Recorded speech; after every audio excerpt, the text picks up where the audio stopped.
자, 이강은 유령의 침공이라고 제가 제목 붙인 게 이게 뭐 몇 단어는 같이 요약을 했기 때문에 이 제목은 제가 자의적으로 붙인 겁니다. 그러니까 유령이 이제 우리의 삶에 막 개입하기 시작했다는 거지. 이 영화 참 제가 보기엔 최고 영화입니다. 이제 비아더스라고.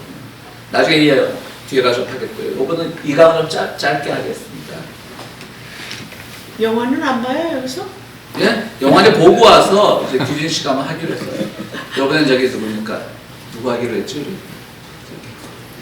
오드리 헵번 특집. 아니, 그 말고 그 딴으로 하자고. 나랑 하세요 그럼 빨리. 왜냐면 오드리 헵번 영화는 9회 봐야 되고 예.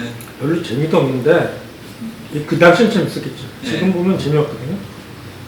봐야 되고 한 서너 개 봐야지 되고 아유 그 시간이 저 같은 사람은 재밌게 보지만 다 재미없게 보실 거예요. 형, 우리 못 찾는 거야? 아니 그러니까 무슨 기분 나빠. 우리 선생님 기분 나빠요.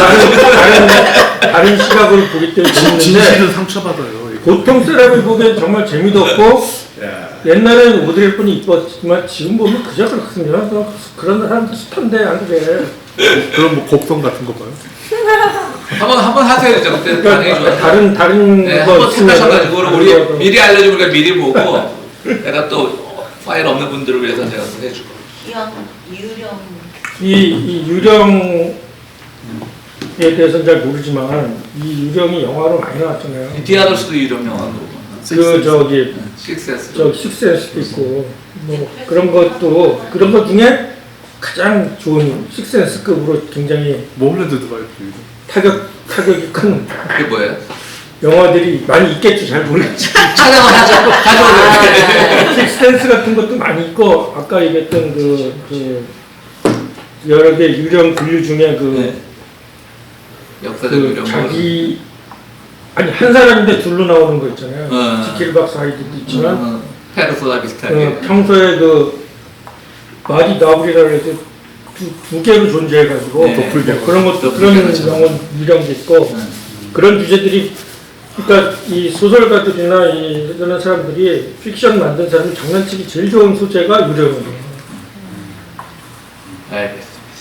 하여튼 준비하세요. 조만간. 이번 달에로 준비해. 이게 도스토옙스키의 그 유령도 있고. 예. 아 그런 거. 딴 것도 재밌는 거. 이번 달에로 하세요. 그게 뭐냐고. 네? 그래 왜 그래? 딴 거 재밌는 거 제가 한번 찾아. 네. 8월 전에 해야 됩니다. 이게 끝나고 새 거 시작하기는 그렇고 시간이 좀 남을 거예요. 이거 하면 이제 방학 아니에요? 그러니까 방학 해야 되는데 아니 몇 주가 남아. 이거 그 방학 때. 남아요? 8월이니까. 저거 뭐죠? 헤어질 결심 들어오면 그거 한번 단체 관람하죠. 어떤 거야? 헤어질 결심. 헤어질 결심. 들어올 것 같아요. 많이 박수입니다. 자, 2강 유령의 침공입니다. 왜냐하면 유령이 우리 삶에 개입하기 시작한 건데요. 그래서 디아더스라는 영화가 잘 보여주는데요. 끝부분에 다시 한번 설명을 하도록 하고요.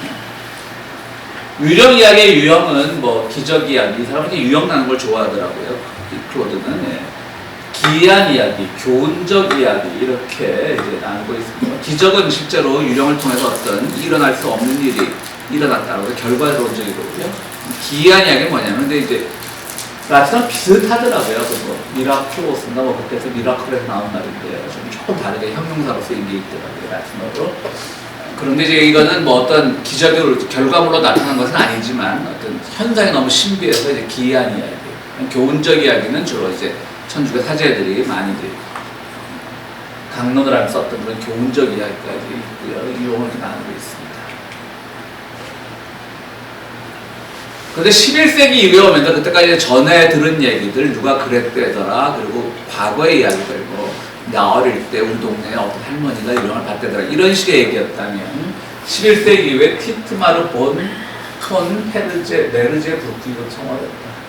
이분이 이제 유령을 동시대의 사건, 동시대의 사회문화적으로 어떤 영향에 의해서 유령이 발생한다는 그런 논리를 처음으로 개발한 사람이라고 합니다. 그래서 아주 최근, 옛날 얘기가 아닌데 유령은 항상 옛날 얘기 같지 않아요. 옛날에 뭐 전설의 고향 이런 것처럼 아주 최근 곧 우리 시대에 일어난 사건이라고 표현하면서 이 폰 메르제부르크부터 유령의 동시대성이 강조가 되기 시작했습니다. 그때가 11세기예요.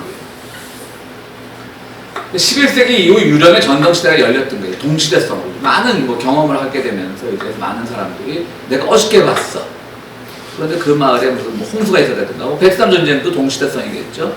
그런 유령의 이야기가 있는 거죠. 그런데 그런 유령의 전성시대가 되었음에도 불구하고 유명한 두 개의 수도원에서는 유령 이야기가 전혀 다뤄지지 않았습니다. 프랑스 중부에 있는 플레리 쉬르 루아르 수도원과 이탈리아의 몬테 카시노 수도원이 그곳인데요. 모두 베네딕트 수도의 소속입니다. 뭐 프란시스코 수도회가 있고 베네딕트 수도회가 있고 도미니칸 수도회가 있고 3대 수도회죠. 수도회를 중심으로 이제 카톨릭들이 신부들이 배출이 되는데요. 베네딕트 수도회는 그 수도의 특징이 가장 공부하는 분위기의 수도원이죠. 그래서 우리 외관, 경상북도 외관에 분도라고 하는 수도원이죠. 그러니까 베네딕트를 우리말로 풀었으면 분도가 됩니다. 한자어로 풀었으면. 그래서 지금 뭐 카톨릭 출판사 중에 분도 출판사가 좋은 책 굉장히 많이 펴내고 있거든요. 그러니까 카톨릭이 좀 아무래도 개방적이다 열려 있다 보니까 뭐 종교학 책도 좋은 게 많고요. 민속학 책도 좋은 게 많은데 분도가 바로 베네딕트 수도회입니다. 그러니까 그만큼 베네딕트 수도회는 어떤 공부하는 지성적인 입장이어서 그런지 두 군데 모두 유령 전성이 없습니다. 그래서 이제 그 베네딕트 수도원을 처음 만든 그 성 베네딕투스의 유령만 허용된다고 합니다. 재밌죠 이것도. 완전히 이것도 하이라키인 거예요. 그러니까 여기 나하고 누구 나오면 안 돼. 그런 거죠. 나만 허용된 유령으로. 그래서 그 수도원장이 되어도 수도원장으로 평생 거기서 고생하면서 목숨을 다해도 수도원장 유령도 나타나지 않았다고 하는 것이죠. 그래서 이분도 참 재밌게 표현을 했어요. 상황이 좋지 않았다. 다른 신부들에게. 왜? 유럽도 못 됐어. 그냥 나타나고 구수의 신부들한테 좀 존경도 받고 이렇게 대접도 받아야 되는데 상황이 좋지 않다고 표현을 했고. 그러니까 베네딕투스만 나타난 거예요. 유령이 가진 또 하나의 특징입니다. 꾸러지는 꼼짝도 하지만 나만 나타나면 되는 거죠.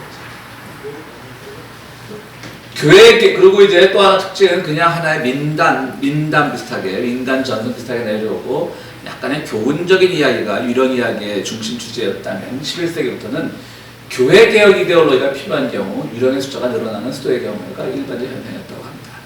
그러니까 교회 개혁이라는 게 요즘은 이제 이제 평신도 그룹에서 교회 개혁 운동을 많이 하는데 특별히 이제 개신교 그룹에서 교회 개혁 운동이 많죠. 저는 뭐 개인적으로는 그 교회 개혁 운동을 별로 좋아하지는 않습니다. 교회라는 건 본래 그것은 그냥 속인들, 세속인들의 모임이기 때문에 교회가 건강해질 수가 없는 겁니다.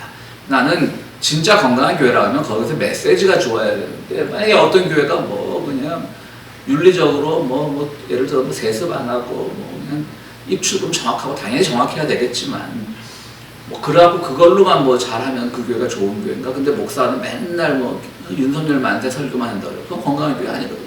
한국 교회 이제 교회 개혁 운동들이 대부분 보여주는 것들이 그거예요. 어떤 교회의 어떤 하이어라키 이런 걸 문제 삼는 거예요. 물론 그런 문제 삼는 사람들도 필요한데 그것이 너무 주가 되어버리는 거죠. 메시지를 관리해야 되는데 오히려 그런 것들 때문에 저는 뭐 교회 개혁 운동하는 사람들하고 별로 안 친하고 자꾸 그들을 까니까 그들은 이제 의외라 그러죠. 저 사람은 교회 개혁할 사람 같은데 안 근데 사람이 모인 데가 어떻게 하나님의 나라도 아닌데 그렇게 하나님의 나라가도 싸움이 있을 텐데 어떻게 깨끗할 수가 있어요.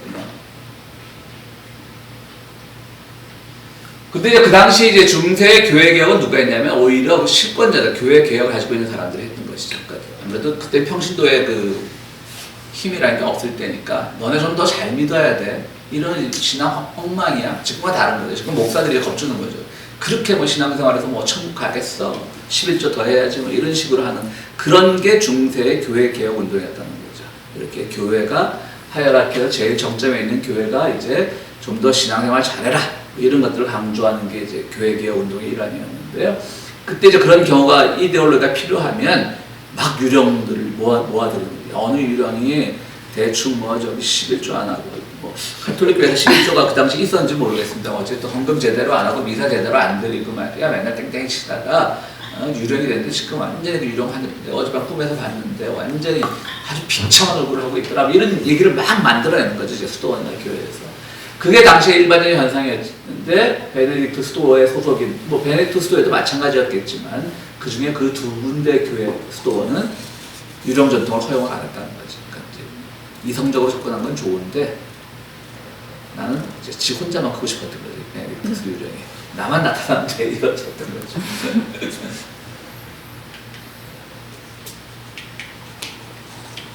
로마 대시 클루니 동맹인데 이건 무슨 말이냐면요. 교회 개혁의 앞장선 피에르 다미안이라고 하는 사람이 있었다고 합니다.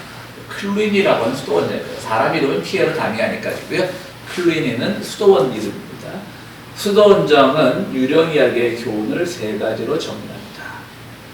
미사, 자선, 기도가 중요하다고 하는 것이죠. 그래서 죽은 자를 위해 기도를 올리는 것보다 것이 성직매매를 일삼는 성매매를 일삼는 성직매매를 일삼는 사제에게 재물을 바치는 것보다 낫다라고 하면서 어떤 이야기가 나오냐면요. 과부가 자기 남편이 죽어서 사제한테 자기 남편을 위한 기도를 드려달라, 미사를 드려달라라고 해서 맨날 재물을 갖다 주는데 사제가 지가 혼자 끌고 가고 제사를 한 번도 안 지내주는 거예요. 그렇지만 당시에 뭐 평신도들이 사제의 권위가 얼마나 높겠어요, 평신도들한테. 그러니까 차마 따지지는 못하고 자기 집 여종한테 야 우리 신부님 요즘 배가 고프신가 보다 뭐 하고 항상 이제 도시락짐을 싸서 보냈어요. 여종한테 이거 좀 드시고 우리 사모님이 그러는데 좀 제사 좀 잘 지내달라고 부탁한다. 그 말 좀 전해달라고 그랬는데 이 여종도 가다 배고픈 거야. 그래갖고 그걸 다 자기가 먹었어요. 길거리에서. 죽었어. 응? 아 죽지 않았어요. 죽지 않고 죽지는 않았어. 미안하니까 그 자기 주인의 남편 죽은 주인의 남편 이름을 대면서 그분에게 축복을 내려주십시오라고 들판에 기도를 했어. 그러니까 자기 먹은 거를 이제 좀 뭐라 그럴까 양심 고백상 이제 죄책감에 그런 기도를 했지. 그런데 그 다음날 유령이 과부한테 나타났어. 내가 참으로 몇 년 만에 어저께 포식을 했다. 그 뭐냐면 그 신부한테 드리는 것보다 차라리 중간에 삥땅을 쳤더라도 기도는 했잖아. 한 마디 우리 돌아가신 주인님 좀 축복 좀 해주세요. 좀 그 기도 해놓으니까 그래서 그러니까 피에르 다미안이가 만든 말이 그런 돌팔이 사제들한테 재물 바치는 것보다는 그 차라리 삥땅을 했을지언정 그 여종이 한 마디 기도라도 하는 게 중요하다. 이런 유령의 이야기도 있다라고 얘기합니다. 그래서 어떤 죽은 자를 위해 기도를 드리는 것이 성직매매를 일삼는 재물을 바치는 것보다 낫다라고 하는 말이 그래서 나오는 겁니다. 그래서 미사와 자선, 기도가 중요하다고 하는 거죠. 그러니까 유령 이야기도 그래서 자선을 하게 만드는 거죠. 이웃을 돕게 만들고 하는 것이죠. 그 다음 죽은 자들의 영혼에는 이제 성모 마리아가 가장 좋은 조력자라고 나온다고 합니다. 성모 마리아를 꼭 죽은 자를 위한 기도를 할 때 성모 마리아가 기도를 해야 되는 거예요. 그 다음에 이제 이때부터 이제 산자와 죽은 자의 연대가 시작됩니다. 같이 가는 거예요. 그 클리니 수도원에서 시작한 산자와 죽은 자의 연대는 로마에도 받아들여집니다. 그래서 로마 클레니 동맹이라고 쓴 거예요. 그러니까 한 지방 수도원에서 시작한 이 풍속. 그러니까 이 유령이지만 이 유령에 대해 제사를 드려주는 사람과 이 삶은 굉장히 밀접하게 연관이 되어 있기 때문에 그렇게 해서 산자와 죽은 자의 연대가 끈끈해지면 그거를 위한 의례, 리추얼도 많이 개발이 될 거 아니에요. 그렇게 해서 장례에 대한 전례가 더 발전하게 되었다는 그런 얘기입니다. 그러니까 변방의 수도원을 하는 이야기가 로마 교황청까지 받아들여져서 이 저자는 과감하게 동맹이라는 말을 쓰고 있는 것이죠. 로마 교황청 입장에서 봤을 때 어디 지방의 특보자 수도원과 동맹 맺는 게 이상하겠지만 이분이 만든 용어겠죠. 네, 로마 클레니 동맹이라고요. 이제 여기 어떻게 하냐면 가끔은 이제 그 하나님도 좀 헷갈리는 모양입니다. 어떤 수도자가 이제 좀 죄를 많이 지어가지고 많이 살아있을 때 많이 이제 회개 기도도 하고 고행도 하고 뭐 제사도 드리고 미사에 참석도 하고 뭐 자선도 하고 막 기도 열심히 해야 되는데 너무 죄를 많이 하고 힘에 부쳤어. 그래갖고 아주 깨끗하게 사는 자기 신부한테 야, 나 좀 도와줘. 같이 좀 드려줘. 내 죄의 용서를 위해서 같이 좀 드려줘. 그래갖고 같이 제사를 지는 거야. 친구 사제도 깨끗한 착한 사도. 착한 사제가 먼저 죽었어. 유령이 돼서 나타났어. 너 때문에 나 인생 조졌잖아 이씨. 하늘에 갔더니 내가 네 죄인 진짜 죄인인 줄 알고 네 죄를 다 뒤집어서 내가 고생하고 있다. 하나도 헷갈린 거야 거기서. 하도 얘가 열심히 자기 죄인 것처럼 속죄를 하고 하니까 먼저 죽었는데 하나도 헷갈려가지고 얘를 죄인 취급하더라고. 유령이 돼서 막 이제 하소연을 했다는 그런 이야기도 또 나옵니다. 아마도 지금도 그 카톨릭 교인들이 아무래도 그런 좀 유령이나 이런 데서 좀 개방적인 생각, 뭐 개방적 그보다는 어쨌든 좀 그런 생각을 하는 게 오랜 전통인 거죠. 1000년 이상 된 전통이고 그 이야기를 수집한 사람들이 사실 카톨릭 사제였고 그 사람들이 그 이야기를 중심으로 또 강론을 펴는 데 있어서 많은 또 거기 살이 붙여졌을 것이고 그렇기 때문에 오늘날 그 퇴마 신부라고 하는 것이 교황청에서 공식적으로 인정하는 신부의 자격 중에 하나이고요.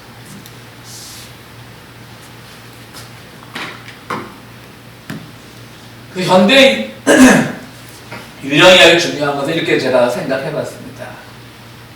영화 디아널스 다시 한번 얘기하지만 다 보셨겠지만 안 본 분들을 위해 잠깐 설명을 하면 니콜 키드만이 이제 2차 대전인가 1차 대전 뒤에 어느 저택에 들어갑니다. 그런 저택에 이제 들어 살게 되는데요. 남편이 전사를 하고요. 그 집에 아이가 둘이 있었는데 아이들이 모두 햇볕을 받으면 굉장히 심한 알러지가 생기는 병을 걸려서 온 그 큰 저택을 그냥 시커먼 커튼으로 닫히고 근데 이제 세 사람의 몸종이 이 집에서 일하고 싶다고 찾아오는 거예요. 그래서 그 종들한테도 이제 절대로 얘들이 햇빛을 받게 해서는 안 된다. 그래서 어두컴컴한 집에 살게 하는 거죠. 그런데 어느 날 아이들이 이상한 얘기를 하는 거예요. 엄마, 우리 집에 귀신이 있는 것 같아. 피아노 소리도 들리고 우리만한 애들도 보여. 라고 얘기를 하는 거예요. 보신 분들은 아시죠? 이게 완전히 영화도 반전이잖아요. 근데 선생님 설명하면은 그 니콜 키드만이라는 배우가 귀신인 거예요. 그 자기가 다른 사람들을 보고 귀신이라 그러는 거예요. 굉장히 굉장히 철학적으로 이게 포스트 모더니즘이라는 게 주체가 상실되는 거잖아요. 자기 중심의 주체가 상실되는 거니까 그 영화가 보여주고 하는 철학적 그 함의는 뭐냐면 왜 주체는 항상 인간이어야 하는 거죠. 그리고 유령은 항상 왜 대상화가 돼야 되는 거죠. 냐는 거죠. 유령이 주체가 되고 우리가 대상화 될 수도 있다는 거죠. 사실 그 영화가 그렇거든요. 유령이 주체고 살아있는 인간이 대상화가 되는 거거든요. 객체가 되는 거거든요. 그런 어떤 철학적 질문을 던졌다는 점에서 굉장히 훌륭한 영화라고 생각을 하는데 그렇다면 이 유령하고는 상관이 없지만 그럼 외계인은? 왜 우리 항상 외계인도 전 마찬가지예요. 저는 있다고 봐요. 있을 수도 있다고 봐요. 근데 지금 나타나는 그런 모든 UFO는 다 구라다.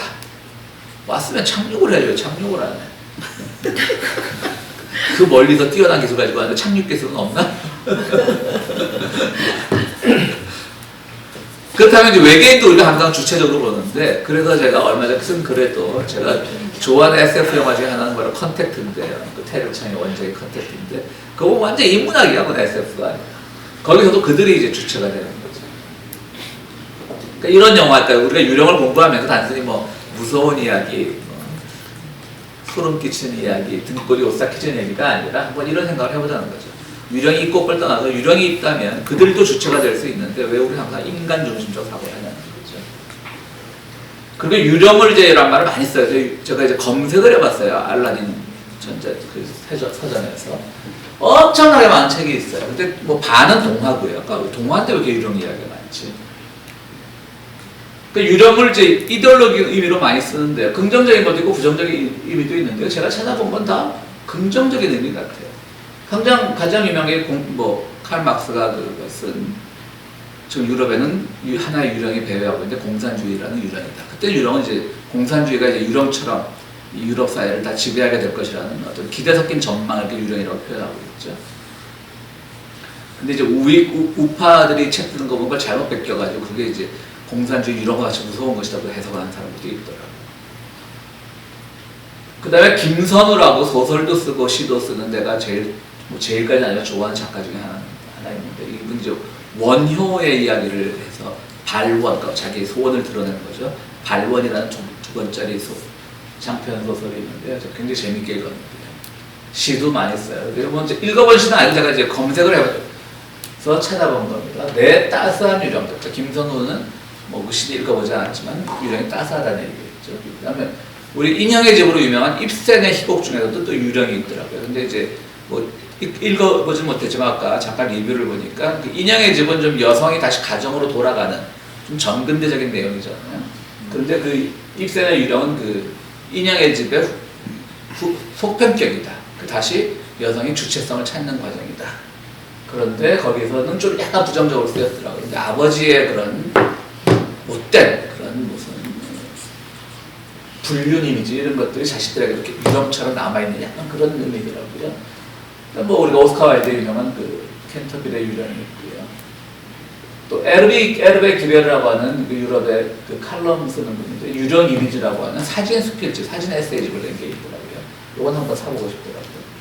또 김소영이라고 영화 평론가인데 이분은 한국 영화를 하면 분석한 책을 놨는데 제목이 근대성의 유령들. 그러니까 너무 한국 영화가 뭐 이 평론집도 읽어보지 않았지만 한국 영화가 너무 근대주의에 빠져 있는 게 아니냐.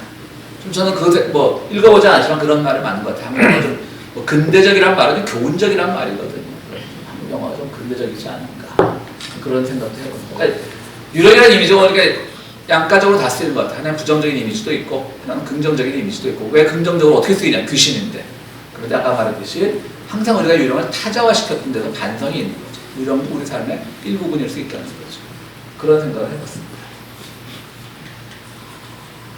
또 제가 좋아하는 그 철학자 지젝과 또 요즘은 이제 성공회, 그러니까 개신교와 카톨릭의 중간 지점에 있는 성공회 신학자들이 굉장히 진보적인 신학자들이 많은데요. 성공회 신학자인 밀뱅크가 쓴 예수는 괴물이라는 책이 있습니다. 우리말로도 번역됐는데요.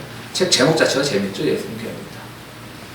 무한자가 의미를 얻기 위해서, 가가 두 번 들어갔네요. 무한자가 의미를 얻기 위해서는 영혼 속에 머무르지 않고 하나님의 자기 의미를 얻기 위해서는 그러니까 유한자적기를 선택해야 되는 것이죠. 그래서 신이 스스로를 온전치 못한 대리물로 삼으니 괴물이라는 말이죠. 그러니까 신이 하면 우리가 완벽하고 뛰어난 존재고 정말 전지전능하고 무소부지하고 무소불위한 존재인데 기독교의 하나님은 그런 존재가 아니라는 것이죠. 예수 속에서 삼위일체 성육신 해가지고 십자가에 달려서 자기의 무능함을 스스로 증명했지만 그것이 하나의 구원의 기표가 되니까 그런 세상에 그런 괴물이 어디 있냐고 하는 것이죠. 그런데 뭐 이제 환인이 환웅을 거쳐 단군을 놓고 하던 것도 이렇게 뭐 성육신으로 설명하는 사람들도 있는데 왜 그게 기독교에만 있느냐라고 하는 사람도 있는데 저는 뭐 환빠는 아니지만 그렇다고 해서 우리의 신화나 이런 것들을 무시하는 사람은 아닌데 좀 그 얘기 구조는 틀리죠. 거기는 이제 고난은 없죠. 어쨌든 환인 거에도 고난은 없죠. 들레즈는 모든 걸 다 아는 척하지 않습니까? 들레즈도 괴물의 사유라는 표현을 썼어요. 우리 안에 들어있는 생명것은 괴물이다. 그러니까 타인중심적으로 사유하면서 다른 신체들, 유령이 되든 외계인이 되든 혹은 타인종이 되든 다른 신체들과 만나면서 어떤 공통적인 지대, 그러니까 다른 사람과 많은 공통적인 지대가 있을 거 아니에요. 내가 뭐 예를 들어서 뭐 나는 게이가 아니지만 게이 남성과 만났다고 할 때 공통적인 지대가 있을 거예요. 근데 우리가 알고 있는 공통적인 지대는 뭐예요? 남자와 남자가 어떤 게이라고 하는 그 화두를 중심으로 만나면 반드시 이루어져야 될 성관계를 먼저 떠오르지만 그건 아니라는 거죠. 게이끼리 만나면 그럴 수 있지만 서로가 탈중심적으로 나를 버리고 만나면 공통적으로 만나지만 그것은 무슨 지대인지 자기도 몰라. 그래서 식별 불가능한 지대를 만나는데 그때는 자기를 버리면서 스스로 상대방과 어떻게든지 하나 될 수 있는, 그러니까 게이와 게이 아닌 사람이 하나 되는 거는 서로 얘기가 통하고 식별 불가능한 지대지만 그것은 괴물 같은 거다. 그러니까 둘레즈도 괴물이라는 의미를 긍정적으로 쓰는 거죠. 그러니까 우리 모두 괴물이 되어야 된다 이렇게 쓰고 있는 겁니다. 그것은 뭐 지적과 밀뱅크가 예수는 괴물이다 라는 말과 일맥상통한다고 볼 수가 있습니다. 그래서 오늘날 유령이라는 말은 단순히 우리가 많은 서구의 전승 이런 것만 생각하는 것이 아니라 그냥 그 안에서 오늘날 우리에게 유령이라는 존재가 뭔지 그리고 그 유령이라는 이데올로기가 오늘 우리들에게 어떻게 받아들여지고 있는지 그걸 한번 생각해보자는 의미에서 이 말을 집어넣어봤습니다. 오늘은 그만하겠습니다. 수고들 하셨습니다.